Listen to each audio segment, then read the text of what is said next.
এমন এক জায়গা যেখানে চতুর্দিক থেকে হিমালয়ের তুষার ঢাকা পর্বত মাথা উঁচু করে নিজের উপস্থিতি জানান দেয়।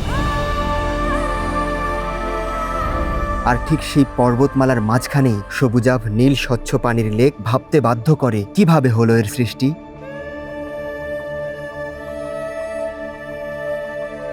সারি সারি আপেলের বাগান পার হতেই হঠাৎ চারপাশ কিভাবে যেন মরুভূমির রূপ নেয়। অনেকেই জায়গাটিকে ডাকেন নেপালের Ladakh, where the Himalayas meet the desert. Welcome to Mustang.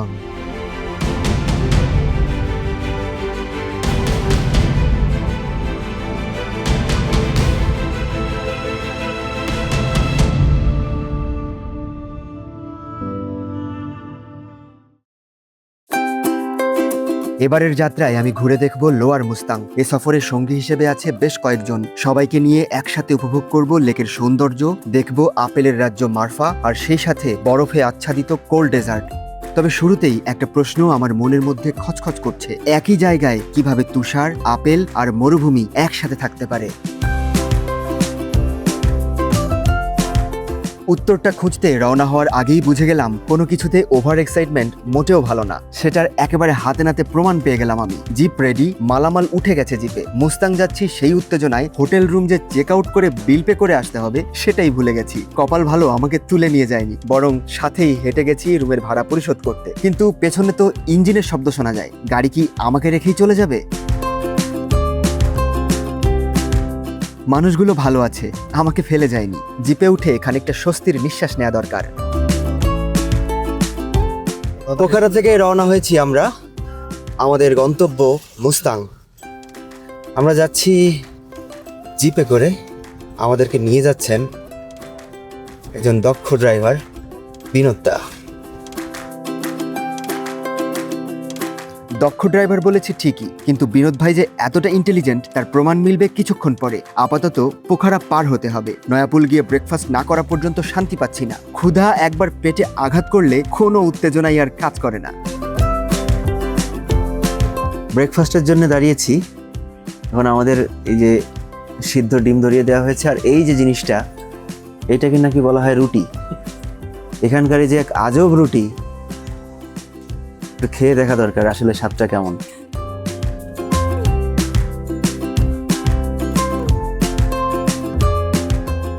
আমাদের যেমন ওই যে তেলে ভাজা পিঠা আছে না, ওই তেলে ভাজা পিঠার মতোই, কিন্তু ওটাতে মিষ্টি থাকে বেশি। এখানে মনে হয় না খুব বেশি মিষ্টি নেই, সামান্য। ব্রেকফাস্ট তো শেষ, আর দেরি করা ঠিক হবে না, কারণ যেতে হবে বহুদূর। প্রায় 7 ঘন্টা লেগে যাবে আমাদের। তার মধ্যে বিভিন্ন জায়গায় দাঁড়িয়ে দেখে নিতে হবে কিছু মাতাল করা সৌন্দর্য। কিছুক্ষণ আগে যে ড্রাইভার বিনোদ ভাইয়ের ইন্টেলিজেন্সের কথা বলেছিলাম, মনে আছে? এই যে দেখেন, রাস্তায় জ্যাম হয়ে আছে। বিনোদ ভাই গিয়ে পড়ে থাকা পাইপটা সরানোর ব্যবস্থা করছে, কিন্তু নিজে হাতই দিল না। আবার ভাব দেখে মনে হচ্ছে সেই সবকিছু করে দিয়েছে। পথ এগিয়ে চলে আপন গতিতে। সেই পথের মধ্যে এতগুলো ঝর্ণা দেখেছি যা সত্যি গুণে শেষ করতে পারছি না। এত ঝর্ণা একসাথে একই পথে খুব কমই দেখেছি আমি। ঝর্ণাগুলোর মধ্যে সবচেয়ে বড়টার কাছে পৌঁছে দাঁড়াতেই হলো, কারণ এখানে সবাই দাঁড়ায়, তাই না দাঁড়িয়ে উপায়ও নেই। মুস্তাং যাওয়ার পথে আমরা দাঁড়িয়েছি এই জায়গায়। এটা হচ্ছে রূপসা ওয়াটারফল। এইখানটাতে প্রচন্ড গতিতে পানি ধেয়ে আসছে নিচের দিকে। এত বড় ঝর্ণা অনেকদিন বাদে দেখলাম। এত বড় ঝর্ণা দেখে আমি এতটাই বিমোহিত হয়েছি যে রূপসা ওয়াটারফলকে রূপসা ওয়াটারফল বলেছি। পরে মনে হলো, আরে এটা তো রূপসা নয়, আর আমি তো বাংলাদেশেও নেই। দেশে থাকি আর বিদেশে থাকি, একটা জিনিস সবখানে সাথে সাথেই থাকে, আর তা হলো ক্ষুধা। দুপুরের খাওয়াটা তাই এই রূপসা ঝর্ণাকে ব্যাকগ্রাউন্ডে রেখে খেয়ে নেব। মাত্র এই যে ঝর্ণাটা আপনাদেরকে দেখালাম, সেই ঝর্ণাকে এখন ব্যাকগ্রাউন্ডে রেখে এই খাবার খেতে বসেছি। দুপুরের খাবার, ভেজ থালি অর্ডার করেছি আমরা এখানে। এই খাবারের স্বাদ কেমন হবে জানি না, তবে মনের ভেতরে অলরেডি একটা অন্যরকম স্বাদ পেয়ে গেছি। খাবার শুরু করে দিই।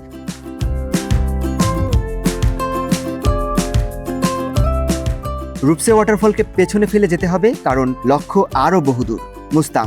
এতদূর আসার পরে একটা কথা মনে পড়লো, যেটা আপনাদেরকে বলা হয়। মুস্তাং সফরের জন্য নেপাল ট্যুরিজম বোর্ড থেকে পারমিট নিতে হবে। এখানে এসে মনে পড়ছে তার কারণ, এবারে সেই পারমিট দেখাতে হবে। পারমিট দেখিয়ে ফেরার পথে কেমন যেন মনে হচ্ছে মুস্তাংয়ের এরিয়াতে ঢুকে পড়েছি। অবশ্য তখনও জানি না এর পরের দৃশ্যে কি ঘটতে যাচ্ছে আমাদের সাথে। কিছুক্ষণের মধ্যে চারিদিকের সবুজ কমতে শুরু করেছে। একটু দূরের পাহাড়গুলো সব ধূসর, গাছপালা শূন্য। তবে কি মরুভূমির কাছাকাছি চলে এসেছি? এটাকেই কি বলে হিমালয়ের কোল্ড ডেজার্ট? ব্রেনের মধ্যে যখন হিমালয় আর কোল্ড ডেজার্টের মতো শব্দগুলো খেলা করছে, ঠিক সেই সময় ঘটল দুর্ঘটনা। বিনোদ ভাই এই ব্রিজটাতে ব্যাক গিয়ার দিতে গিয়ে পেছনে থাকা স্কুটিতে লেগে গেল। পরবর্তী 10 মিনিট টানা অ্যাটাকিং মুডে নিজের ক্ষতিপূরণ দাবি করতে লাগলো স্কুটি ড্রাইভার। এই প্রথম বিনোদ ভাইকে দেখলাম ডিফেন্সে খেলতে, কিন্তু কোনো ফলাফল না হওয়াতে সিদ্ধান্ত হলো পেনাল্টির। অর্থাৎ এখন আমরা সহ সবাই যাচ্ছি লোকাল থানায়। সময় যেখানে থেমে থাকে সেখানে আমরাই বা চলি কি করে? পিছনে যাই ঘটুক আর সামনে থানায় যে সিদ্ধান্তই আমাদের অপেক্ষায় থাকুক, আমাদের দৃষ্টি আটকে আছে দুধারের পাহাড়ে। এরই মধ্যে কোথা থেকে যেন উদয় হলো বরফে ঢাকা পর্বতের চূড়া। এমন পরিস্থিতির মধ্যেও বাধ্য হলাম থামতে, কারণ এই পর্বতের সামনে না দাঁড়ালে তার সাথে বড় অন্যায় করা হবে। হাত বাড়ালেই যেন ছোঁয়া যাবে হিমালয়ের অংশটুকু। তবে তীব্র বাতাসে সেই আশাটা বালিচাপা দিতে হলো। গাড়ির মধ্যে বসে সত্যিই বুঝতে পারছিলাম না এখানে এত ঠান্ডা। লোকাল থানা পর্যন্ত আর যাওয়ার দরকার হলো না। মাঝপথেই দুই পক্ষের শান্তি চুক্তির আলোচনা শুরু হয়ে গেল। শেষ পর্যন্ত সিদ্ধান্ত হলো পার্সের খরচের 50-50। বিনোদ ভাই 500 রুপি দিয়ে দিল, স্কুটি চালকও মেনে নিল, আর আমরাও বাঁচলাম। হ্যান্ডশেকের মধ্যে দিয়েই শেষ হলো আমাদের আন্তর্জাতিক কূটনীতি। নেপালে এক পাহাড়ের সাথে অন্য পাহাড়ের যোগাযোগ ব্যবস্থা হিসেবে সাসপেনশন ব্রিজ চোখে পড়ে দারুণভাবে। ছোট্ট একটা সাসপেনশন ব্রিজ দেখে দাঁড়িয়ে মনে পড়লো আরেকটা ব্রিজের কথা। মুস্তাং আসার পথে কিংবা মুস্তাং থেকে ফেরার পথে হাতে সময় থাকলে যাওয়া যায় সেখানে। নেপালের সবচেয়ে চমৎকার বিষয়গুলোর মধ্যে একটা হচ্ছে সাসপেনশন ব্রিজ। আমার পেছনে একটা সাসপেনশন ব্রিজ আছে, যেটা হচ্ছে কুসমা সাসপেনশন ব্রিজ। এই জায়গাটা হচ্ছে কুসমার মধ্যে, আর পেছনে গ্যাদি। এই দুই এরিয়াকে সংযুক্ত করেছে এই সাসপেনশন ব্রিজটা। এই সাসপেনশন ব্রিজ লম্বায় 344 মিটার। কতগুলো গ্রাম পেরিয়ে গেছি অজান্তেই, সেটা অনুমান করাও সম্ভব না। অনেকক্ষণ ধরেই একটা জায়গার অপেক্ষায় ছিলাম, কারণ মুস্তাংয়ের নাম শুনলেই যে গ্রামের কথা সবচেয়ে বেশি শোনা যায় সেটার নাম মারফা।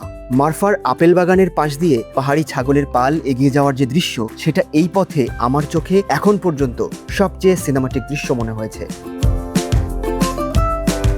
আপেল গাছের পাশে দাঁড়িয়ে আছি আমি, তবে আফসোস হচ্ছে এখন আপেলের সিজন না। আমার জীবনে বড় একটা স্বপ্ন ছিল, আমি কাশ্মীরে যাব, আপেল গাছ থেকে আপেল পেরে পেরে খাবো। ভেবেছিলাম নেপালে এসে হয়তো আমার সেই স্বপ্ন পূরণ হবে, কিন্তু এমন একটা সিজনে আমি আসলাম যখন আসলে আপেল পাওয়া যায় না। আপেলের সিজন হচ্ছে মূলত সেপ্টেম্বর অক্টোবর, এই টাইমের সময়টাতে আপেল পাওয়া যায়। স্থানীয় মানুষরা বললেন। আমরা এই যে আপেল বাগানটাতে দাঁড়িয়েছি, এটা হচ্ছে মুস্তাং যাওয়ার পথে মরফা গ্রামে।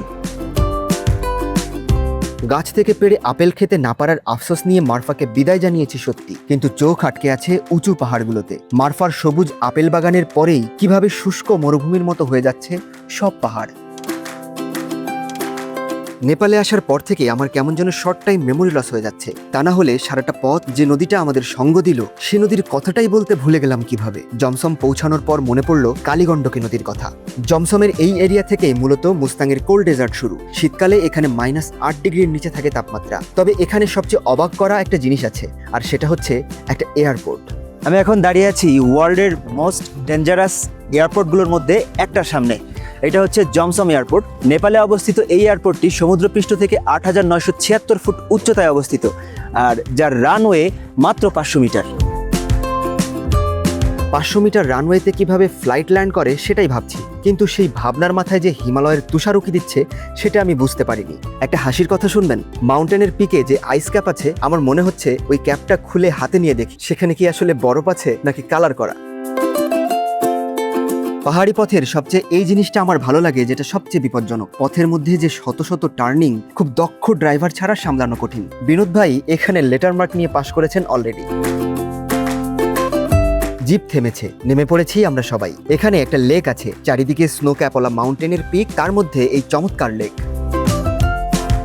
দুম্বার নাম শুনলেই আরব দেশের কথা মনে পড়ে। আরব দেশে গিয়ে নাকি মানুষ খুরমা খেজুর আর দুম্বা খায়, কিন্তু মুস্তাংয়ে আস্ত একটা লেকের নাম দুম্বা লেক। এটা হচ্ছে দুম্বা লেক। সমুদ্রপৃষ্ঠ থেকে 2830 মিটার উচ্চতায় আছি আমি এখন। লেকের স্বচ্ছ নীল পানি আর আমার পেছনের মাউন্টেনে যেই বরফ জমে আছে, এটা আমাকে স্বর্গীয় একটা অনুভূতি দিচ্ছে। সত্যি এমন এক দৃশ্য আমি এইখানে দেখতে পারবো, এটা কল্পনাও করিনি। লেকটা তো চতুর্দিক দিয়েই বন্ধ, তাহলে কিভাবে এত পানি আসে এখানে? এই প্রশ্নের জবাবটা খুঁজতে গিয়ে সত্যি অবাক হয়েছি আমি। আমার ঠিক সামনেই হঠাৎই লেকের পানি বুদবুদ করে উঠলো। প্রথমে ভাবলাম কোনো মাছ হবে হয়তো, কিন্তু না, একটানা বেশ অনেকক্ষণ এই একই জায়গায় চলতে থাকলো পানির বুদবুদ। তবে কি পানি নিচ থেকে উঠছে? এই পানি নিয়ে আবার এক জনশ্রুতি আছে। কোনো এক সময় এই লেকের পানি নাকি রক্তের মতো লাল রং হয়ে গিয়েছিল। তারপর তিব্বতের বৌদ্ধ ভিক্ষুরা এখানে এসে দীর্ঘদিন বিরতিহীন প্রার্থনা করেছিলেন, যার ফলে অলৌকিকভাবে রক্তবর্ণ থেকে সবুজাভ নীল রঙে পরিবর্তন হয়ে যায় এই পানি। দুম্বা লেকে ঢোকার আগেই ঠান্ডা ঠেকানোর জন্য প্রয়োজনীয় পোশাক পরে নিয়েছিলাম, কিন্তু এবার মুখও ঢেকে ফেলতে হলো। তীব্র ঠান্ডা বাতাসে টিকে থাকাটাই কঠিন হয়ে যাচ্ছে। ওই যে আমার পেছনে বরফ আচ্ছাদিত মাউন্টেন দেখা যাচ্ছে। হিমালয় রেঞ্জের এই পাহাড় আমাদের সবাইকে কাঁপিয়ে দিচ্ছে, আর বাতাস যেভাবে তেজ দিচ্ছে এখানে, ও অস্থির একটা অবস্থা। তারপরেও এই জায়গাটার অদ্ভুত সৌন্দর্য, কিছু বলার নেই। ও বিনোদ ভাইয়ের সাথে আমাদের সম্পর্কটা যে আসলে কি সেটা উপলব্ধি করতে পারছি না এখনো। শুধু একজন ড্রাইভার হিসেবে নয়, সম্ভবত খুব কাছের মানুষ হিসেবে ট্রিট করছেন আমাদের সাথে। দুম্বা লেক থেকে এক প্রকার জোর করেই বের করে নিয়ে গেলেন আমাদের। হঠাৎ এই তীব্র ঠান্ডা বাতাসে যেন অসুস্থ না হয়ে পড়ি। যেই ঠান্ডা নামা শুরু হয়েছে সন্ধ্যা নামার ঠিক আগ মুহূর্তে, এই ঠান্ডা মোটা চামড়ার গন্ডারকেও কাবু করে ফেলতে পারে। আর আমরা তো মানুষ, ঠান্ডা থেকে আপাতত বাঁচতে দরকার একটা আশ্রয়। আজকের রাতটা কাটাবো জমসমের সবচেয়ে পপুলার ডেস্টিনেশন মুক্তিনাথের হোটেল নরলিংয়ে। অনেক রিকোয়েস্ট করে ছাদে থাকা এই রুমটা নিয়েছি, যেখানে রুম থেকে বেরিয়েই দেখতে পাই তুষারে ঢাকা পর্বত। হিমালয়ে সন্ধ্যা একটু দ্রুতই নামে, তাড়াতাড়ি রাতের খাওয়া শেষ করে শুয়ে পড়তে হবে। খুব ভোরে হিমালয়ের সৌন্দর্য দেখতে হবে, সেই সাথে এগিয়ে যেতে হবে ওই আইস ক্যাপটার কাছাকাছি। প্রতিদিন সকালেই তো ঘুম ভাঙে, কিন্তু আজকেরটা ব্যতিক্রম। চোখ মেলেই সামনে হিমালয়ের তুষার দেখার অভিজ্ঞতা, জীবনে এটাই প্রথম আমার। সকালে ঘুম থেকে উঠে হিমশীতল বাতাস আমাকে পাগল করে দিচ্ছিল। বাইরে বেরিয়ে দেখি চারিদিকের মাউন্টেনগুলো মাথা উঁচু করে দাঁড়িয়ে আছে বরফ মাথায় নিয়ে। প্রত্যেকটা মাউন্টেনের পিকে বরফ দেখা যাচ্ছে। ওয়াও! শুধু এটাই ব্যাপার না, এই মুহূর্তে 0 ডিগ্রি সেলসিয়াস টেম্পারেচার এখানে। রাতে -1 -2 পর্যন্ত নাকি গিয়েছিল, যদিও ঘুমিয়েছিলাম, বুঝতে পারিনি। এরকম একটা জায়গাতে আসা সবার জন্য আসলে স্বপ্ন হয় না, কারো কারোর জন্য দুঃস্বপ্ন হয়। কাল রাতে আমার এক ফ্রেন্ড আমার সাথে যে এসেছিল, আমারই টিমমেট, হঠাৎ করে অসুস্থ হয়ে গেছে। রাত্রে 12টার দিকে আমার কাছে ফোন করে, তার অক্সিজেন লাগবে, অক্সিজেন সংকটে পড়েছিল। এইখানে টেম্পারেচার কম, হাইট অনেক বেশি। যারা নর্মালি হাইটে যাদের প্রবলেম, হাই অল্টিটিউডে যাদের প্রবলেম, তাদের ক্ষেত্রে অবশ্যই ছোট ছোট যে অক্সিজেন সিলিন্ডার পাওয়া যায় সেগুলো নিয়ে রাখার জন্যে আমি পরামর্শ দিয়ে রাখবো। তবে এখানেই থেমে গেলে হবে না, উঠতে হবে আরো উচ্চতায়, যেতে হবে ওই তুষারের কাছাকাছি। তার জন্য তো বাইরে যেতে হবে, ছাদে বসে থাকলে কিভাবে হবে? পাহাড়ে হাইকিং তো করাই যায়, কিন্তু সিঁড়ি ভাঙা জাস্ট নিজের পাকে জোর করে খানিকটা কষ্ট দেওয়া বলেই মনে হয় আমার কাছে। তবে কি আর করা, সিঁড়ি ধরেই উঠতে হবে টেম্পলের দিকে। টেম্পলের পেছন দিকে যে গেট, সেটা দিয়েই উঠতে হবে আরো উপরে।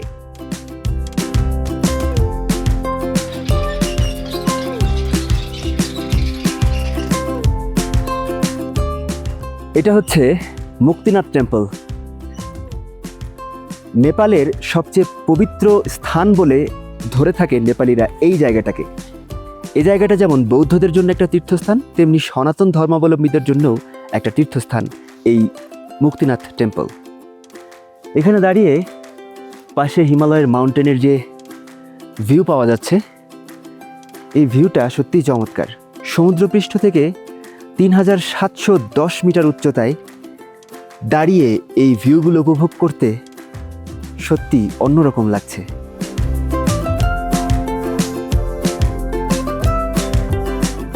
টেম্পলে প্রবেশের মুখে সিঁড়ির কাছে বসে থাকা সাগর ভাই বলেছিলেন এটাই মুক্তিনাথ, তাই সেটাই বলেছি আমি। তবে পরে জেনেছি এটা আসলে মুক্তিনাথ নয়, মূলত এটা গুরু রিনপোচ স্ট্যাচু এবং ভিউ পয়েন্ট। মূল মুক্তিনাথ টেম্পল এখান থেকে আরও খানিকটা দূরে, তবে এই গোটা এলাকাটাকেই মুক্তিনাথ বলা হয়। বৌদ্ধ স্ট্যাচুর ঠিক পেছন দিক দিয়ে পা বাড়িয়েছি আবার, তবে শরীরে অবসন্নতা চলে আসছে এবার। বরফ ছুতে যাব সেই উত্তেজনায় সকালের খাওয়াই হয়নি। একই সফরে দ্বিতীয়বার উপলব্ধি করলাম কেন অতিরিক্ত উত্তেজনা ভালো নয়। প্রায় আধা ঘন্টা পর নিজেকে আবিষ্কার করলাম এমন এক জায়গায় যেখান থেকে আইস ক্যাপ দেখতে মনে হচ্ছে এই তো হাতের নাগালেই, কিন্তু বাস্তবে সেটা তখনও বেশ দূরে। বিনোদ ভাই বারবার বলে দিয়েছিল 10টার মধ্যে হোটেলে ফিরে যেতে, 11টায় হোটেল চেক আউট করতে হবে, কিন্তু এখনই তো 10:30 বাজে। দু চোখ ভরে শেষবারের মতো দেখে নিচ্ছি হিমালয়কে। মুস্তাং হচ্ছে নেপালের সেই জায়গা যেখানে একই সাথে দেখেছি আপেল বাগান, সবুজাভ নীল পানির লেক আর কোল্ড ডেজার্ট। আজকেই হয়তো ফিরবো এখান থেকে, তবে এই দৃশ্যগুলো আমার হৃদয়ে থেকে যাবে বছরের পর বছর। নিঃশ্বাস ভারী হয়ে আসলেও জীবনের অনেক অপূর্ণতাই পূর্ণতা পায় এই রকম সুন্দর কোনো জায়গায় আসলে। আমার চতুর্দিকে হিমালয় যেন আমাকে হাতছানি দিয়ে ডাকছে। আমার সত্যি কথা বলতে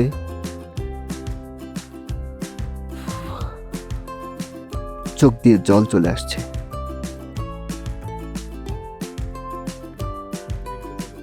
এক অন্যরকম অনুভূতি। মহান স্রষ্টার প্রতি আমি চিরকৃতজ্ঞ।